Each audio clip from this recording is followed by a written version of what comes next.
Bonjour, bandeko nyonso bozolanda biso partout dans le monde, ba pesa biso confiance. En tout cas, merci na ba soutien na bino, merci na bolingo na bino o bozalaka nango na envers biso.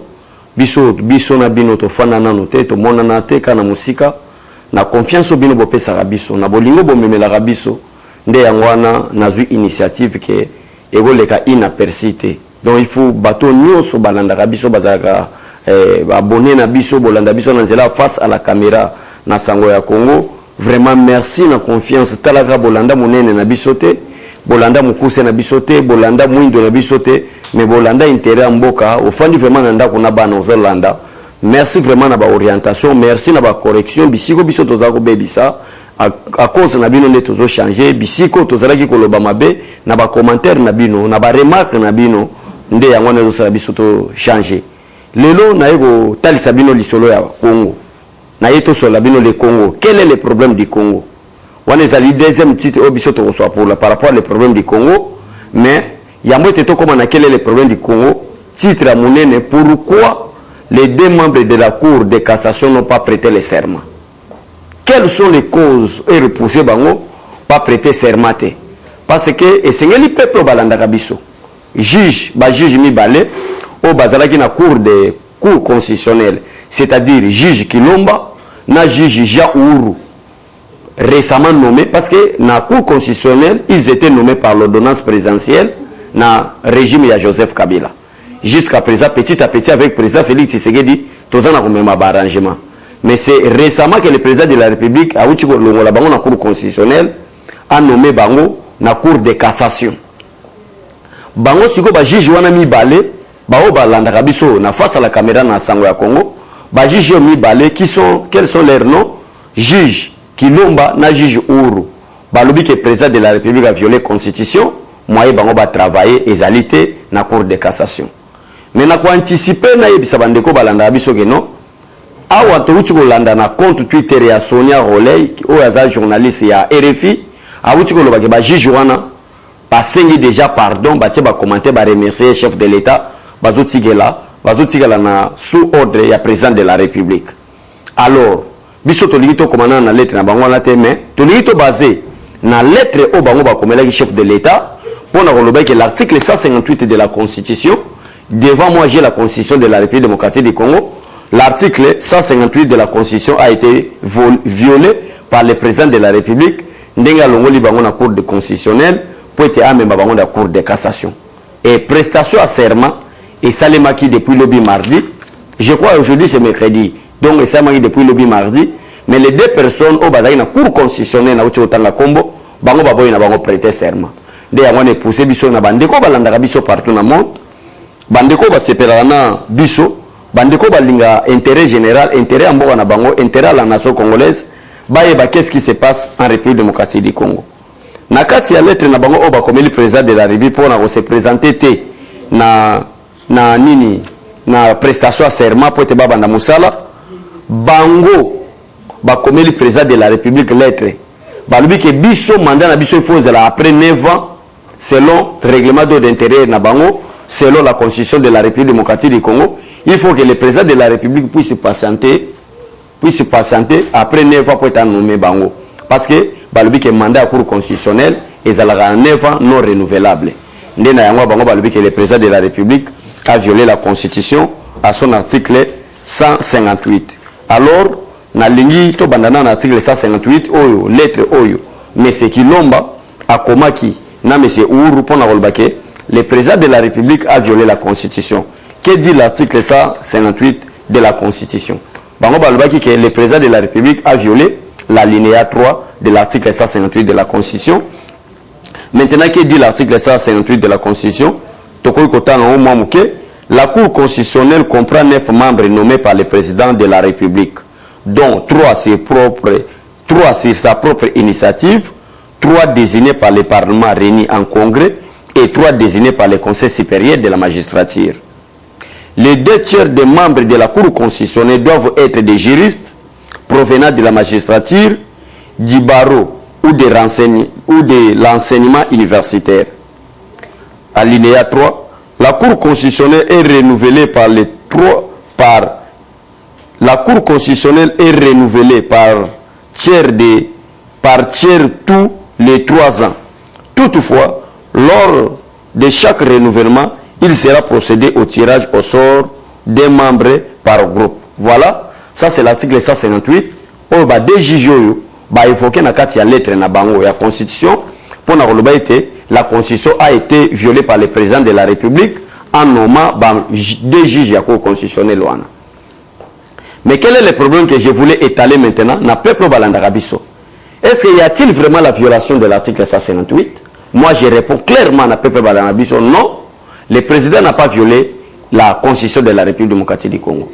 Le peuple congolais partout dans le monde entier.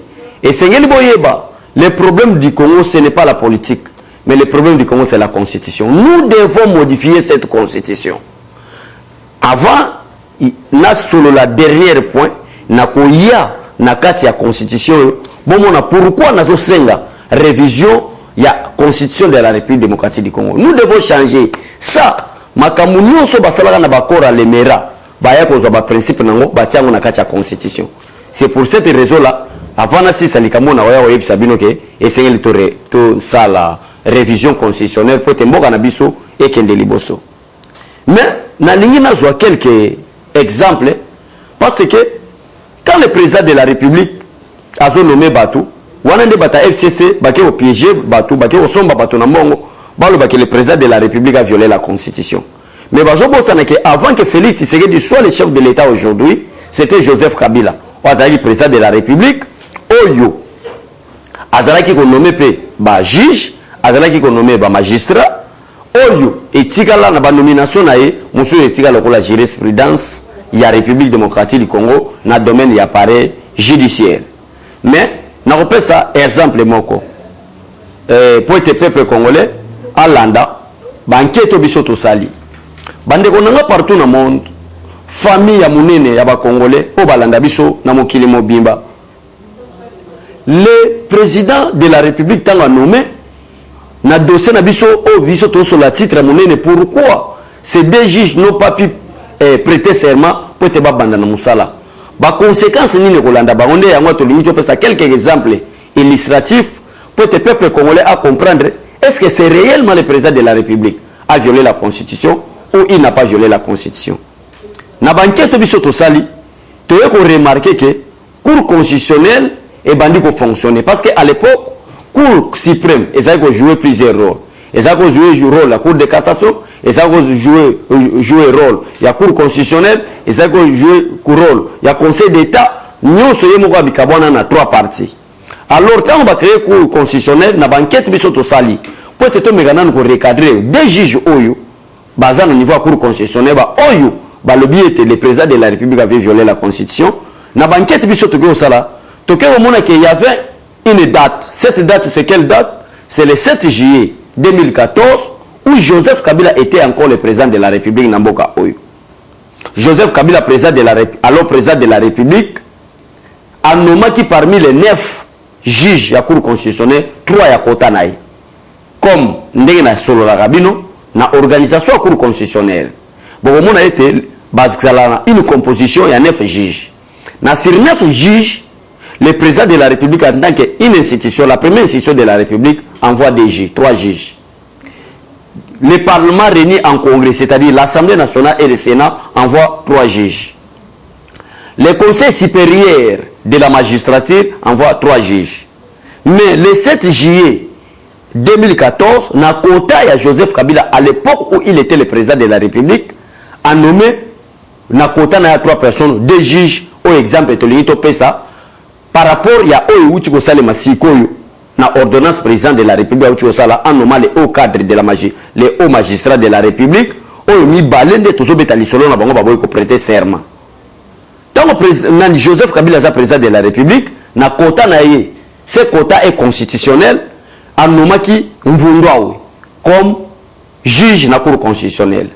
Aye ko nommé Lusosu, Luzolo Bambi Lesa, comme juge na cour constitutionnelle. Bien nommé, parce que na argument, oyo bande ko na biso kilomba na urba pesi, balubi ke bazana na terme ya mandat na bangote.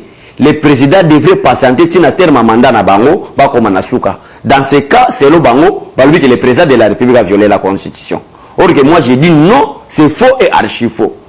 Mais il y a un exemple, il y a une nomination le 7 juillet, peuple congolais, 2014, où Joseph Kabila n'a pas en tant que président de la République, il y a 3 juges, en nommant 3 juges. Na kati ya 3 juges na nomaki nde tozo continuer lisolo na biso pour appeler ces exemples en nommé Vundwawe en nommé Lisusu Luzolo Bambi. Mais ce que je voulais parler maintenant na peuple balanda biso partout na côté Joseph Kabila où est constitutionnel aye ko changer yango à une certaine date. C'était quoi cette date? Le 31 mars 2015. Donc c'est-à-dire moins il y a 3 ans après entrer na bango na kati ya fonction, professeur Luzolo Bambi Lesa a longwaki na cour constitutionnelle oh Joseph Kabila nomaki na kota na ye a commissaire conseiller a nommé comme conseiller spécial chargé de la bonne gouvernance, de la lutte contre la corruption, de blanchiment des capitaux et de financement du terrorisme. Wana Luzolo Bambi oh a kokisi 3 ans na été na kati ya cour constitutionnelle oh a commis na terme ya mandat na été mais nommé par l'ordonnance présidentielle du chef de l'État à l'époque Joseph Kabila na kati ya cour constitutionnelle balongoli na kati ya cour wana ban commissaire conseiller chef de l'État. Là il n'y avait pas la violation de la constitution. Là ba juriste oyo bazala quitté pour nous dire que Joseph Kabila avait violé la constitution. Ça c'est un premier exemple. Deuxième exemple, Tony Topesa na batu pour te ba comprendre il y a papa nabiso professeur Mundwawe. 4 ans après, parmi bateau président Joseph Kabila nomaki à l'époque, c'est-à-dire le 11 juin 2018, le même président, c'est qui? C'est Joseph Kabila, a désigné le professeur Mvundwawe comme premier président du Conseil d'État, en remplacement au passage par le monsieur Mungulu. Donc, qui n'a même pas commis un terme naïe. Mvundwawe peut commis un terme naïe. Mais Joseph Kabila a l'ongolier place soit tindaki na kota na ye ya cour constitutionnelle a l'ongolier a commissaire premier président ya conseil d'état oyo a komaki na terme été. Donc pour la kota il s'appelle nini le président de la République jusqu'à présent n'a pas violé la constitution. Le président de la République est tenté de respecter la constitution. Yambo tena continuer na lisolo ngana lingi na yebisa peuple congolais boy. Peuple congolais bino bato bolanda biso partout dans le monde. Bino bato boza na confiance ya kolanda be mission na biso. Na koyebisa bino boyike le problème du Congo c'est la constitution de la République démocratique du Congo. Cette constitution pose beaucoup de problèmes. Quand c'est Félix Tshisekedi qui est tenté de nommer, là bato mayele nyoso ba université ba mo ba kenda bintanga na ba livanium ba bimisi c'est la violation de la constitution. Or que depuis que Félix Tshisekedi est au pouvoir, depuis qu'il est président de la République, il n'a jamais violé la constitution. D'ailleurs, le respect des principes, le respect de cette constitution est d'ailleurs la lutte de l'IDPS. Oh, Félix Tshisekedi Azaki candidat IDPS. Tout le monde crie. Si boluka mutu, boluka sili na libanzi ya mutu. Donc mutu azane kovo me boluka sili lui place nini pour être bon comprendre. Lelo tozana pièce contre pièce lokola boluka rango pour être bon sentir que non, to yeli bino constitution yo, bon sentir que biso pe na kati ya IDPS mutako sakana na biso azate. L'article 69 appelle le président de la République par rapport à ces dossiers. Par rapport à Bato Nyonso Balanda Abiso. L'article 69 de la dite constitution est bien le président de la République, le garant de la nation, le symbole de l'unité nationale. Et bien le président de la République, l'arbitre des bons fonctionnements réguliers des institutions. Est-ce que vous connaissez le rôle d'un arbitre na terre? Prenons vraiment l'exemple cas typique parce que peut-être peuple belé baolobageno abécholé ozokosa tangana nous article 69 ango place nini babengi le président de la République l'arbitre des bons fonctionnements réguliers des institutions. Bon pesanga tambo za pété boza toujours na sangwa Congo pour te bon comprendre les réalités et zo les gana kati mboka na bino. L'article 69. Parce que na moni tout le monde ngana zo se poser question na bi oh mais bateau et biso toujours faire confiance. Je m'excuse. Ba université ba mbongo bango bazo bimise belé ba kene ba université. Ezalaka ba kene ko yekola mayele mabe to ezalaka intelligence na bango bazo ngo po ba tsango intérêt à peuple congolais. L'article 69. Balobi boy. Le président de la République est le chef de l'État. Il représente la nation et il est le symbole de l'unité nationale. Il veille au respect de la Constitution. il assure par son arbitrage le bon fonctionnement régulier des pouvoirs publics et des institutions, ainsi que la continuité de l'État. Ça, c'est le président de la République, l'article 69. Moi, maintenant, je pose la question à ces deux juristes. Qu'est-ce que la juridiction à Souka? Juge na cour constitutionnelle. Qui ne peut pas que nous ils ont un respect à la constitution, un respect à règlement d'intérêt. Est-ce que vous connaissez le rôle d'un arbitre dans le terrain? Arbitre qui siffle place hors jeu, hors jeu. Joueur yo na terrain ko lobate que ça hors jeu. Mais nous avons quel juriste? L'arbitre qui peut sa cornel à mon agibé taper sur cornel.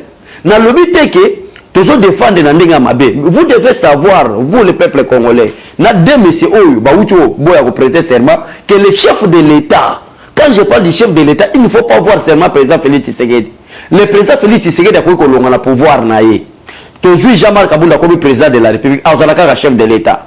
Jean-Marc Kabunda koki kolongwa. Tozui Augustin Kabouya na mandat neto comme c'est il est chef de l'État. Moi je parle en termes du chef de l'État, garant de la nation.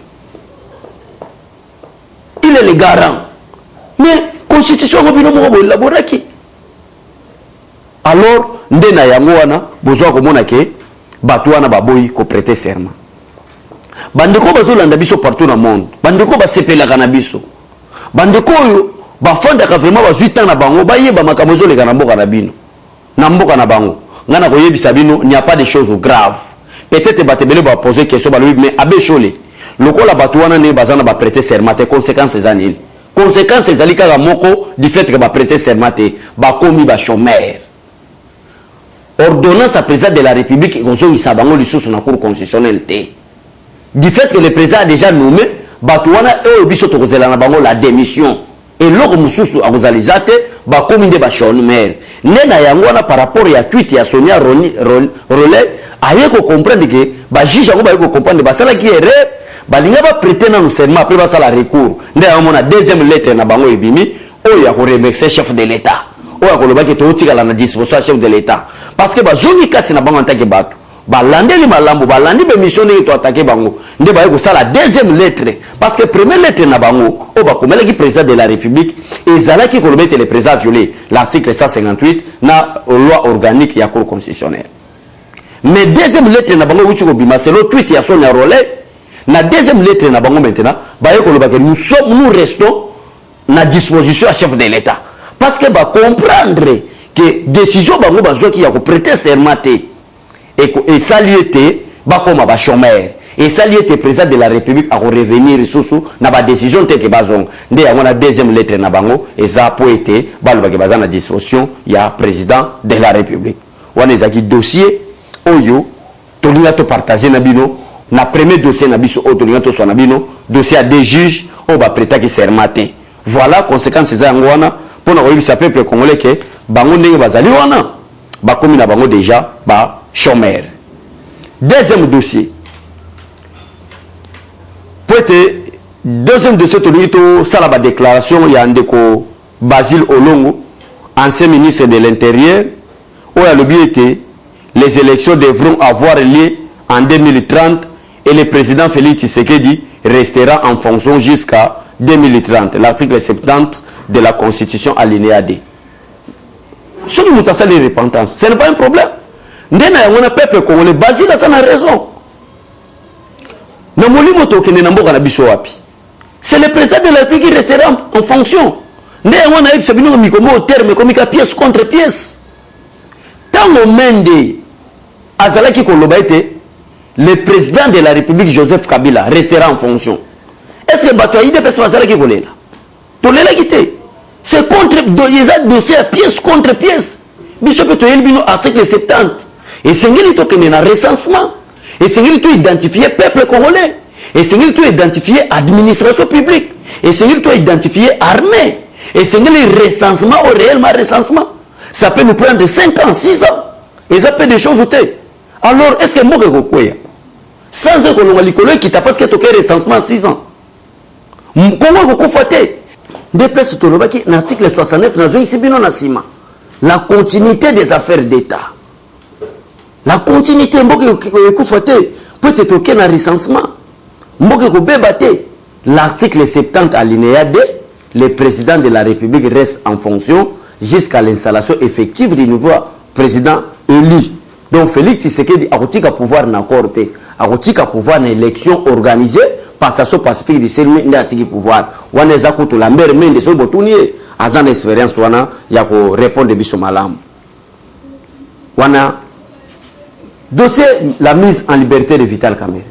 C'est déjà rejeté, c'est le peuple congolais aïeba que la mise en liberté de Vital Kamerhe est déjà rejetée par la Cour de cassation. Dès à la place on a ligné épinglé là ça peuple congolais boyini. Bozomona ke makambo biso tolobaka yango wana ki ndaka pote salema. Yango wana ki ndaka pote ko kisama bongo. Tala lelo Kamerhe ba rejeté demande à mise en liberté na ye lelo sikwa so ça appel à kinango tina cour constitutionnelle. Bozomona place intention na bango zalaki.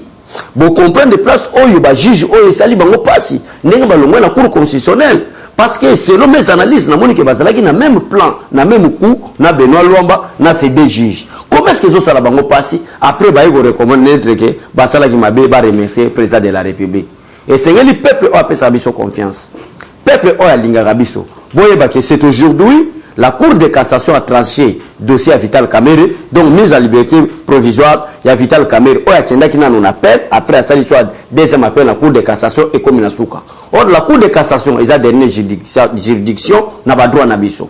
Donc, c'est fini pour Kamerhe, c'est aujourd'hui. Kamerhe a dit que 20 ans, au condamné Kraï, dans le tribunal à grande instance à Gombe, ils ont vraiment confirmé. D'ailleurs, vous comprendrez, parce que Félix Tshisekedi, Azamoto Oyo, Basakanakana été.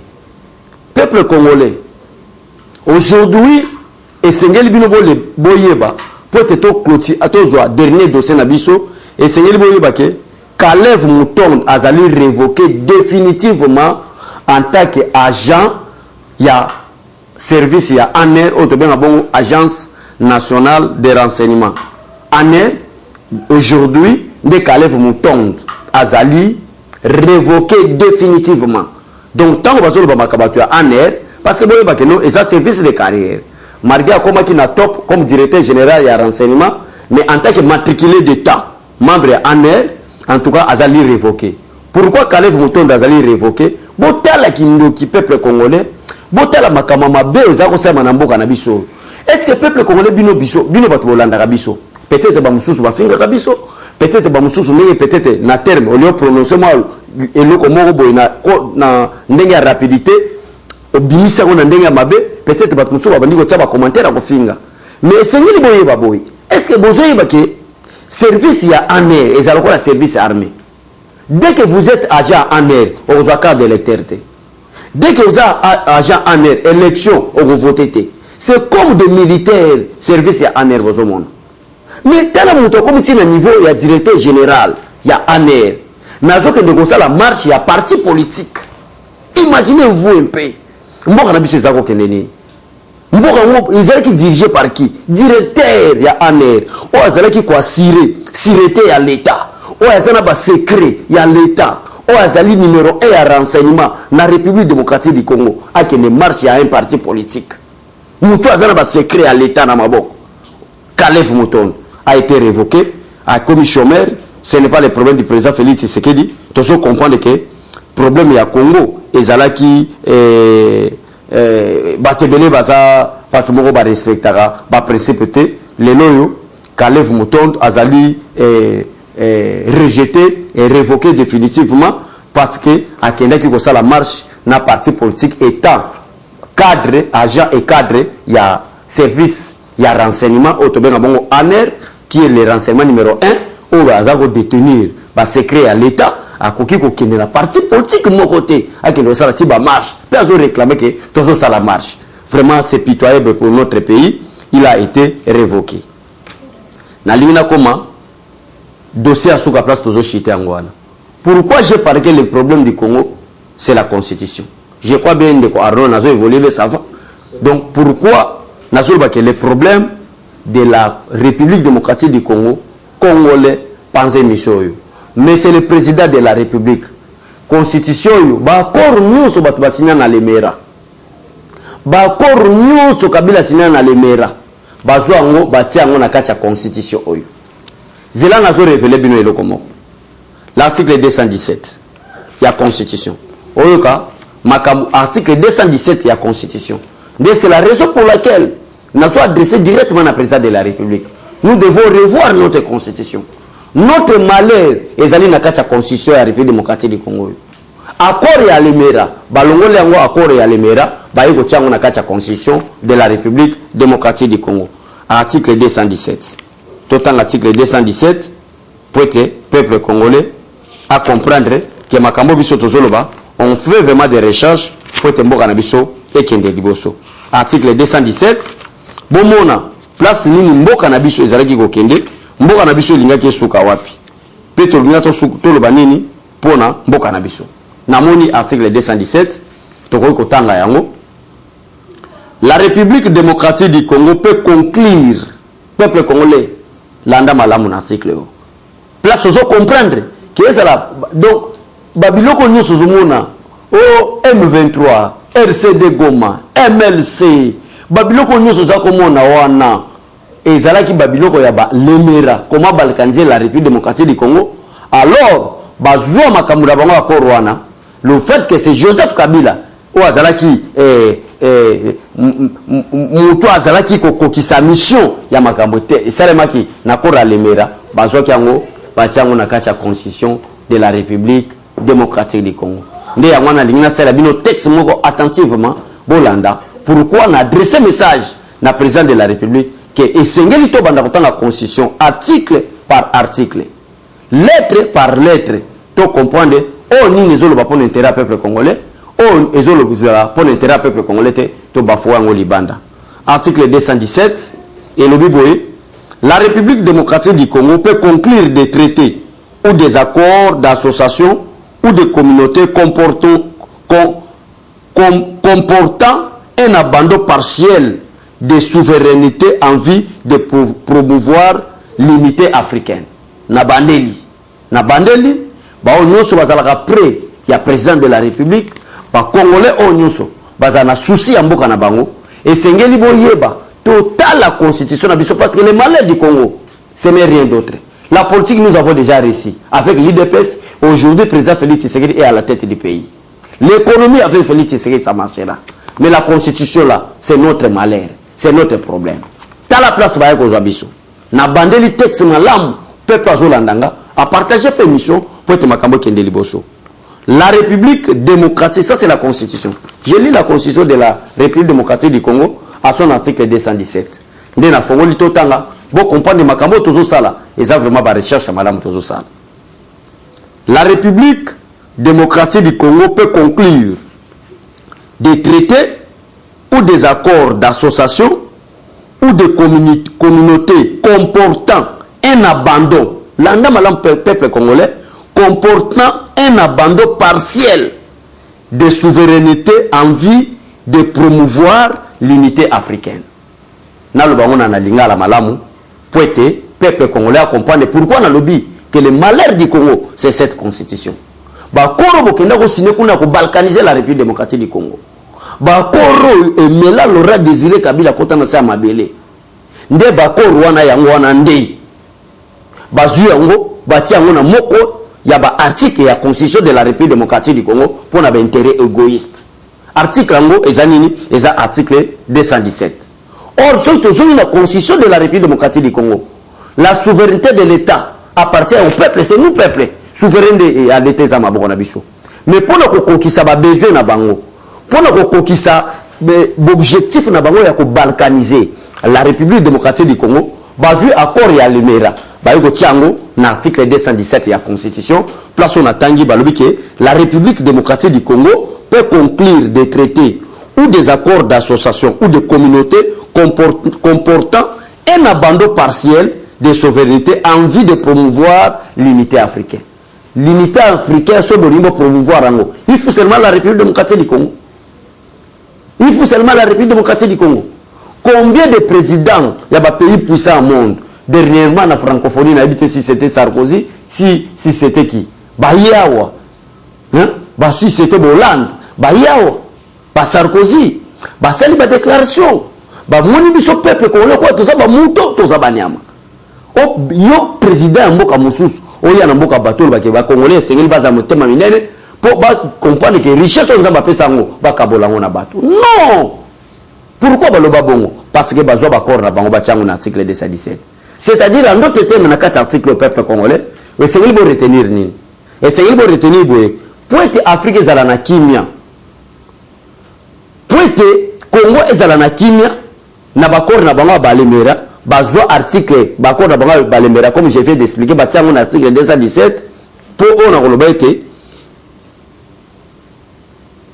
président moko koya comme Laurent Désiré Kabila par exemple a signé un accord par exemple avec le Rwanda ou l'Ouganda. Ça c'est la pensée de cet article 217 pour na koloba ete dès que moi je suis président de la République au nom de l'unité africaine, moi Laurent Désiré Kabila arrivé à Kinshasa na kozwa une partie. Il y a par exemple il y a Goma na pesi na Rwanda. Et ça peut accord. Nous avons la place na Sengi, nous devons revoir notre constitution. Nous devons revoir cette constitution de la République démocratique du Congo, c'est ça notre problème. Voilà à quelques mots dossier tozala ki nango pour recevoir na bino na poko alelo.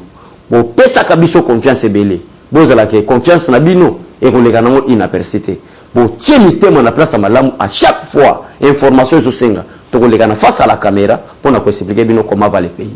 Ce que vous devez de retenir na commune ngana suka boye ba été ba magistrat wana ba banisa bino te na ba démission na bango il y a la continuité de l'état zo sala musala nae président de la République zo nommé batnae bango de ba komi ba chômeur.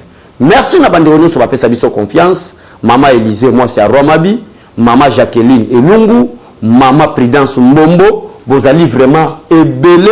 Pourquoi pas maman Nounou? Moi, si y a papa Laura, na maison les greniers. Merci na soutien na bino. On est ensemble pour être mboka na biso et kende liboso. Je vous love tous. Que Dieu vous bénisse et bénisse la République démocratique du Congo. Pourquoi pas bénisse le président de la République. Merci beaucoup. Bye bye. Eshima, votre magazine qui bat au rythme de l'actualité. Retrouvez la nouvelle édition. Exclusivité. 60 ans après l'indépendance, État de droit sous le leadership de Félix Antoine Tshisekedi. Le 5e président de la RDC s'est jeté dans un combat sans merci pour l'instauration de l'État des droits. Contre vents et marées, Fachi Béton décide d'en finir avec une politique d'impunité. Félix Antoine Tshisekedi, porte-étendard d'un avenir radieux pour la RDC, un plan quinquennal largement tourné vers l'amélioration de la situation globale des Congolais. La gratuité de l'enseignement de base, l'amélioration des relations diplomatiques, la sacralisation du Conseil des ministres, l'indépendance de la justice, le redressement de la RDC, focus. Haut-Katanga, le gouverneur Jacques Kiaboula construit les routes du Haut-Katanga pour relever le défi du social et du développement. Le but est d'inonder Lubumbashi et les autres centres urbains de produits agricoles tout en baissant leur prix. D'un territoire à un autre, Jacques Kiaboula déploie énergie, volonté dans l'exercice de sa fonction. Découverte, nommé directeur général Barnabé Mouakadi veut rendre la DGI plus performante. Dossier Eshima, l'église s'éloigne humiliée du village. Interview, porteur d'espoir dans la lutte contre Covid-19, grâce à l'Artémisia, le docteur Jérôme Mouniangui juge son expérience en RDC. Nation Covid-19, le ministre de la Santé Eteni Longondo fait une mise au point sur la gestion de la prise en charge des malades. Loi des finances publiques 2020, le VPM Jean Bodo Mayo atteint ses objectifs. Économie, jusqu'où ira les francs congolais? Culture, les tétélas, tradition et histoire. Retrouvez l'intégralité du magazine Eshima dans les kiosques. Eshima Magazine, un nouveau standard d'information.